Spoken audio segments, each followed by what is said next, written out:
ប្រអប់ Samsung Dex មួយគ្រឿងសម្រាប់អតិថិជនបានរៀបចំរួចរាល់ក្នុងតម្លៃ$85ឥឡូវនេះយើងកំពុងត្រៀមបញ្ជូនភ្លាមនៅក្នុងប្រអប់នេះមានទូរស័ព្ទរួចជាស្រេចព្រមទាំងខ្សែភ្លើងខាងក្នុងនិងការកំណត់ទាំងអស់បានរៀបចំរួចហើយពេលទទួលបានសូមភ្ជាប់ខ្សែសារ Type C ដែលមានស្រាប់នៅផ្ទះបើកម៉ាស៊ីនហើយអាចប្រើបានភ្លាមភ្ជាប់កណ្ដុរក្តារចុចនិងខ្សែ HDMI វានឹងដំណើរការដូចជា mini PC មួយយើងក៏បានបើកមុខងារ 4K ជាមុនផងដែរប្រសិនបើភ្ជាប់ទៅអេក្រង់ 2K ឬ 4K អ្នកនឹងទទួលបានរូបភាពច្បាស់និងស្អាត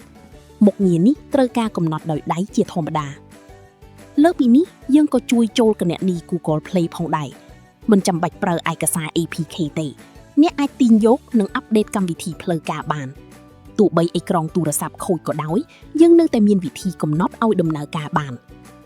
ខាងក្នុងប្រអប់ត្រូវបានរៀបចំស្អាតនិងរួចរាល់សម្រាប់ប្រើប្រាស់ភ្លាមពេលទទួលទំនិញសូមពិនិត្យមើលជាមុនហើយបង់ប្រាក់នៅសល់តាម COD ប្រសិនបើអ្នកត្រូវការសម្រាប់ចូលអ៊ីនធឺណិតស្ដាប់តន្ត្រីមើលភាពយន្តឬប្រើប្រាស់ប្រចាំថ្ងៃសូមផ្ញើសារមកយើងនឹងណែនាំម៉ូដែលដែលសមស្របបំផុតសម្រាប់អ្នក